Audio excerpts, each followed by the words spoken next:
بسم اللہ الرحمن الرحیم۔ خواتین و حضرات، مکہ وہ جگہ ہے جسے نبی اکرم صلی اللہ علیہ وآلہ وسلم پیار کرتے تھے۔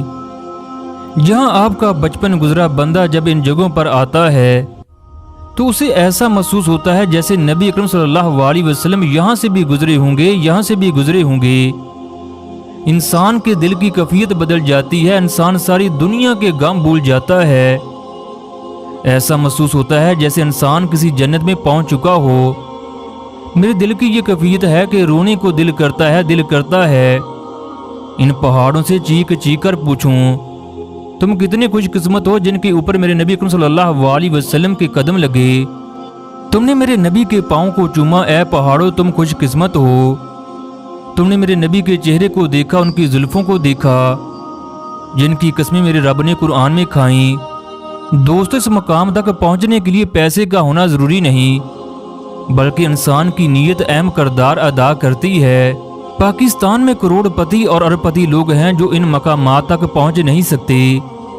ان میں بندہ نہ چیز بھی شامل تھا، مگر نہ جانے اللہ کو اس گناہ گار بندے کی کون سی ادا پسند آئی، پھر اس نے اپنے گھر بلا لیا۔ دل کرتا ہے یہیں رہ کر صرف اللہ کی عبادت کروں۔ اے اللہ، تو نے بندہ نہ چیز کو اس کی اوقات سے بڑھ کر دیا۔ اے اللہ، تو نے بندہ نہ چیز کو اس کی اوقات سے بڑھ کر دیا۔ جو بھی دیا اپنی رحمت سے بے مثال بے حساب دیا۔ نبی اکرم صلی اللہ علیہ وآلہ وسلم حضرت اسماعیل علیہ السلام کی نسل سے تھے۔ جب ہمارے نبی پیدا ہوئے تو عبد المطلب نے خانہ کعبہ میں جا کر دعا کی اور آپ کا نام محمد رکھا۔ جب 6 ماہ کے ہوئے تو عرب کے دستور کے مطابق حلیمہ سعدیہ کے سپرد کر دیا گیا۔ انہی مکہ کی گلیوں میں ہمارے نبی اکرم صلی اللہ علیہ وسلم کھیلتے رہے۔ اسی مکہ میں حضرت خدیجہ رضی اللہ تعالی عنہا سے شادی ہوئی۔ اسی مکہ میں غار حرا ہے جہاں ہمارے نبی اکرم صلی اللہ علیہ وسلم اللہ کی عبادت کیا کرتے تھے۔ خانہ کعبہ کو کئی ناموں سے یاد کیا جاتا ہے۔ ان میں بیت اللہ، بیت الحرم، مسجد الحرام۔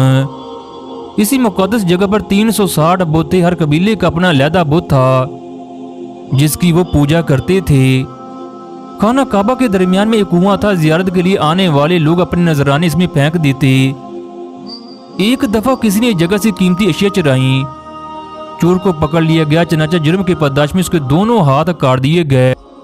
خانہ کعبہ کے کنویں میں ایک پھندار ناگ بھی رہتا تھا۔ وہ کنویں سے نکل کر کعبہ کی منڈیر پر آ کر بیٹھ جاتا۔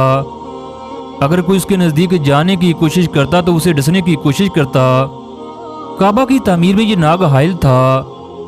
ایک دن آسمان سے ایک عقاب اڑتے آیا۔ اس نے بجلی کی طرح ناگ پر حملہ کیا اور آسمان کی طرف اڑ گیا۔ ایک دفعہ مکہ کے لوگ بیت اللہ کی تعمیر کر رہے تھے۔ ہر قبیلہ یہ چاہتا تھا کہ وہ حجر اسود کو اٹھا کر اس کی پرانی جگہ پر نصب کرے۔ ہر قبیلہ چاہتا تھا کہ یہ مقدس کام اس کے حصے میں آئے۔ چنانچہ مکہ والوں کے درمیان جنگ کی کیفیت پیدا ہو گئی۔ پرانے زمانے میں عرب کے لوگ اپنی انگلیوں کو انسانی خون کے بھرے ہوئے پیالے میں ڈبو کر قسم کھاتے تھے کہ میں فلاں کام کے لیے اپنی جان دے دوں گا۔ ایک قبیلے نے خون میں ہاتھ ڈبو کر قسم کھائی اگر کسی نے حجر اسود کو نصب کرنے کی کوشش کی تو وہ کٹ مریں گے۔ چنانچہ قریش کا ایک بوڑھا سردار جو کہ انتہائی دانش مند اور ایک اچھا انسان تھا، اس نے کہا کل جو بھی پہلے آئے گا اسے ثالث مان لیا جائے۔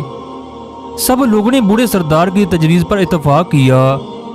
اگلے دن یہ سب لوگ خانہ کعبہ کے باہر بیٹھ کر انتظار کرنے لگے کہ سب سے پہلے کون شخص اندر داخل ہوتا ہے۔ خدا کی قدرت سے آپ صلی اللہ علیہ وسلم اندر داخل ہوئے۔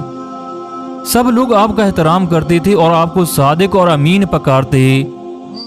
آپ صلی اللہ علیہ وسلم نے فرمایا ایک چادر لاؤ۔ چادر فوراً مہیا کر دی گئی۔ آپ نے اسے زمین پر بچھایا۔ آپ نے حجر اسود کو اٹھا کر چادر کی وسط میں رکھ دیا۔ چادر کے کناروں کو تھام لو اور اسے اٹھا کر اس مقام تک لے جاؤ جہاں حجر اسود نصب کرنا ہے۔ سب لوگ چادر کے کنارے تھام کر اس مقام تک پہنچ گئے۔ پھر آپ صلی اللہ علیہ وسلم نے فرمایا اسے زمین پر رکھ دو۔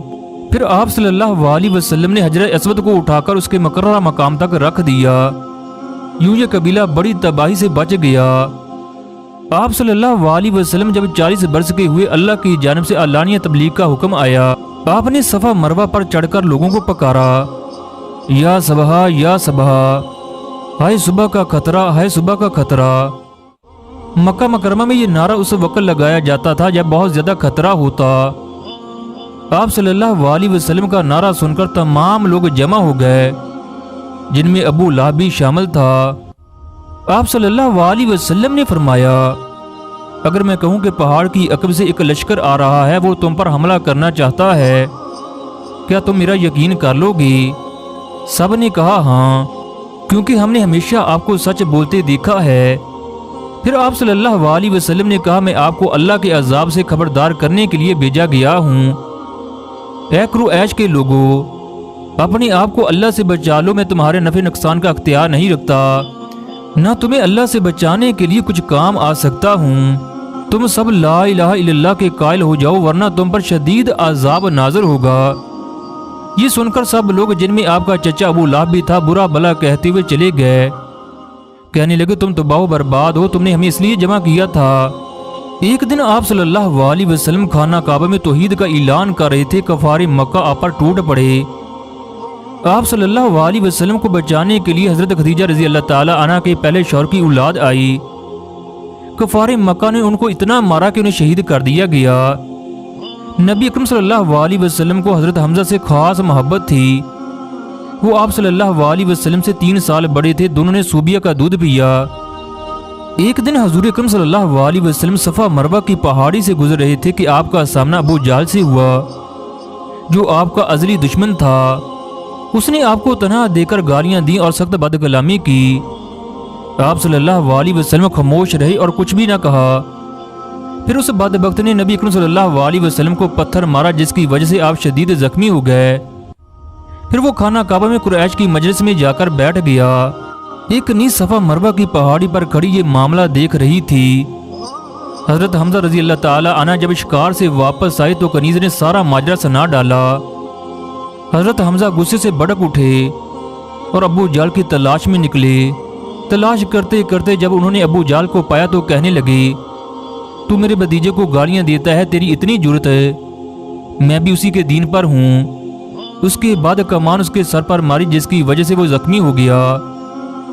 اس کے بعد بنو ہاشم اور بنو مخزوم کے لوگ ایک دوسرے کے خلاف بھڑک اٹھے۔ ابو جہل نے ان کو یہ کہہ کر خاموش کروا دیا، مجھ سے غلطی ہوئی ہے، میں نے واقعی کے بھتیجے کو بہت بری گالی دی ہے۔ اس کے بعد یہ حضور اکرم صلی اللہ علیہ وسلم کی خدمت میں حاضر ہوئے، کہنے لگے، بھتیجے خوش ہو جاؤ، میں نے ابو جہل سے تمہارا بدلہ لے لیا۔ آپ صلی اللہ علیہ وسلم نے فرمایا، چچا میں تو اس وقت خوش ہوتا جب آپ دین اسلام قبول کر لیتے۔ یہ کہہ کر حضرت حمزہ رضی اللہ تعالی عنہ نے کلمہ پڑھا، وہ مسلمان ہو گئے۔ اسی مکہ میں نبی اکرم صلی اللہ علیہ وسلم پر کفار مکہ نے زمین تنگ کر دی۔ یہ وہ پہاڑ ہے جسے شعیب ابی طالب کی گھاٹی بھی کہتے ہیں۔ قریش مکہ نے 3 سال تک بنو ہاشم سے بائیکاٹ رکھا، ان کا دانہ پانی بند کر دیا گیا۔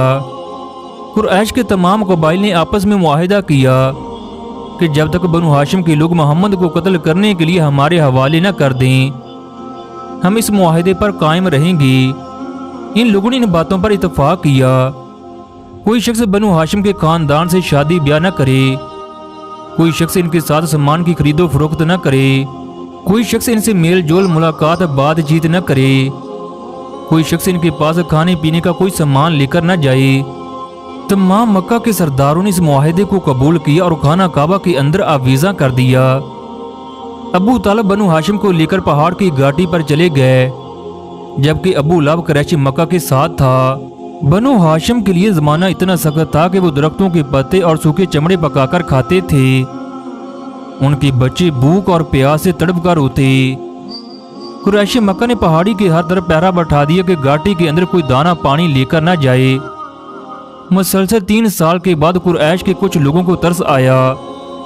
انہوں نے اس معاہدے کو توڑنے کی تحریک چلائی اور خانہ کعبہ میں جا کر تقریر کی، اے لوگوں، یہ کہاں کا انصاف ہے؟ ہم لوگ آرام سے زندگی بسر کر رہے ہیں، جبکہ بنو ہاشم کے لوگ بھوک اور پیاس سے مر رہے ہیں۔ ابو جہل تڑپ کر کہنے لگا، تم ہرگز اس معاہدے کو ہاتھ نہیں لگا سکتے۔ قریش کے ذمہ نامی سردار نے للکار کر کہا، میں دیکھتا ہوں کون مجھے روکتا ہے۔ ابو طالب ایک طرف بیٹھے جو سب کچھ دیکھ رہے تھے۔ انہوں نے کہا اے لوگوں، میرا بھتیجا محمد کہتا ہے کہ اس معاہدے کو کیڑوں نے کھا ڈالا ہے۔ جہاں اللہ کا نام لکھا ہے جگہ کو کیڑوں نے چھوڑ دیا ہے۔ میری رائے ہے تم اس دستاویز کو نکال کر دیکھو، اگر واقعی اس کو کیڑوں نے کھا لیا ہے تو اس کو اتار کر پھینک دو۔ اگر میرے بھتیجے کا کہنا غلط ثابت ہوا تو میں محمد کو تمہارے حوالے کر دوں گا۔ یہ سن کر مکہ کا سردار اندر گیا، وہ دستاویز کو اتار کر لایا۔ سب لوگوں نے دیکھا سوائے اللہ کے نام کے پوری دستاویز کو کیڑوں نے کھا لیا ہے۔ یہ سردار نے سب کے سامنے اس دستاویز کو پھاڑ کر پھینک دیا۔ یہ سب سردار ہتھیار لے کر گھاٹی میں پہنچے اور بنو ہاشم کے ایک ایک فرد کو وہاں سے نکالا۔ کفار مکہ نے حضور اکرم صلی اللہ علیہ وسلم کو بہت تنگ کیا، آخر کار تھک ہار کر کہنے لگے اگر آپ کو مال کی ضرورت ہے تو ہم آپ کو منہ بولی دولت دینے کے لیے تیار ہیں۔ اگر آپ سیاسی اقتدار چاہتے ہیں ہم آپ کو اپنا قائد مان لیتے ہیں۔